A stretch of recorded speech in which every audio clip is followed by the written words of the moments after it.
Intensity, Training, and Adversity by me, Charlie Borchard. The question that I will be answering in this presentation is, how does the intensity of physical endurance training affect an individual's success, physical gain, and mental health? But first, how does this relate to the stimulus materials?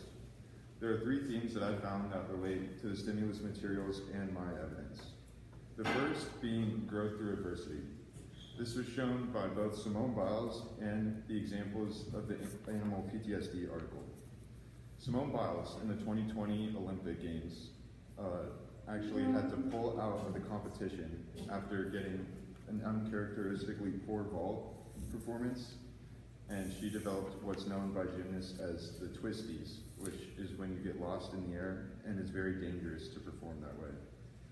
So she made the correct decision to pull out because she knew that she wouldn't be of use to her team that way, even though she faced a lot of criticism and backlash. Now, in the animal PTSD article, we see that animals exposed to predator stimuli actually bring improvement by being more sensitive to the animal stimuli that way.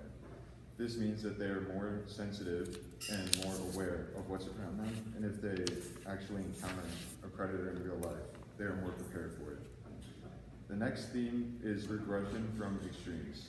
Now this means that if something is taken to the extreme, the high or low, it's actually worse for improvement.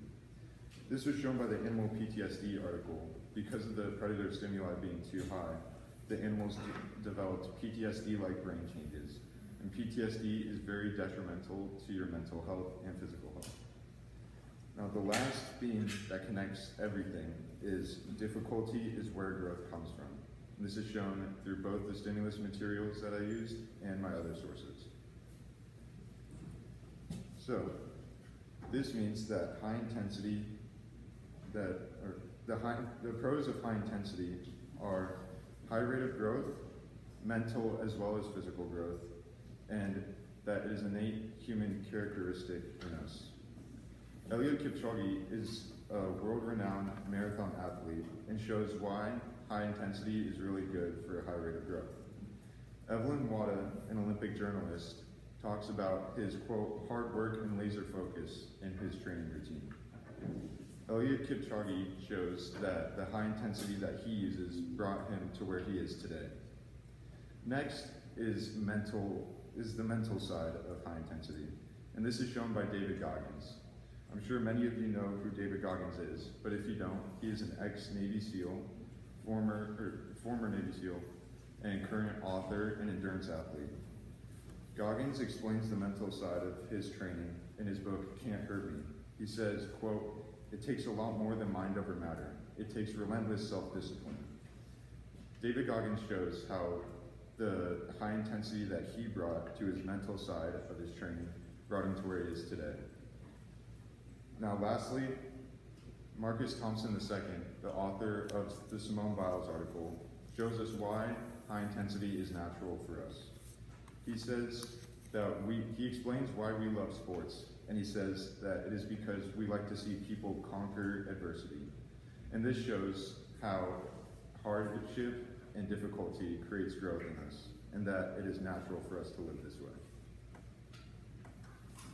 Now for the cons of high intensity training.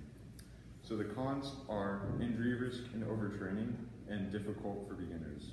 So this means that injury can actually come from doing too much, and this is in the form of overtraining syndrome. Overtraining syndrome is detrimental to physical and mental health because it prevents you from doing physical activities, and this can lead to really bad injuries. And this is because high intensity is difficult for beginners to start with. If somebody who hasn't done very much exercise tries to do high intensity right away, they will definitely get injured because their body is not used to it. Now, here's my conclusion. My thesis statement wraps up my statements by saying, for physical endurance training, it is essential to push yourself to and extend your physical and mental limits. So high intensity is all around a better method, but why do the benefits outweigh the cons? Well, first, overtraining can be fixed by controlling volume and workload. This means that if somebody knows that they can't handle too much, then they don't do any more than they can't handle. So this easily prevents overtraining, and beginners can start slowly. So they can start with low intensity and slowly work their way up to high intensity. And this brings optimal training. And the professional athletes are living proof as to why this is true. Also, the Animal PTSD article and Marcus Thompson II tell us that hardship is a natural way to get better. Thank you. Here's my works cited. Okay, thank you, Charlie. I'm going to ask you a couple questions. So, did your research go in a different direction than you originally expected? It actually did. So, my research was initially just a direct argument about a philosophical, like courage topic, and it turned into more of a comparative argument in high and low intensity. Okay. And then, how did you use the conclusions or questions of other people to advance your own research? I actually used James as a resource a lot. He really helped me with using courage as overcoming adversity, because his presentation was very focused on that, and I was able to use help from him to work it into mine. Okay, thank you.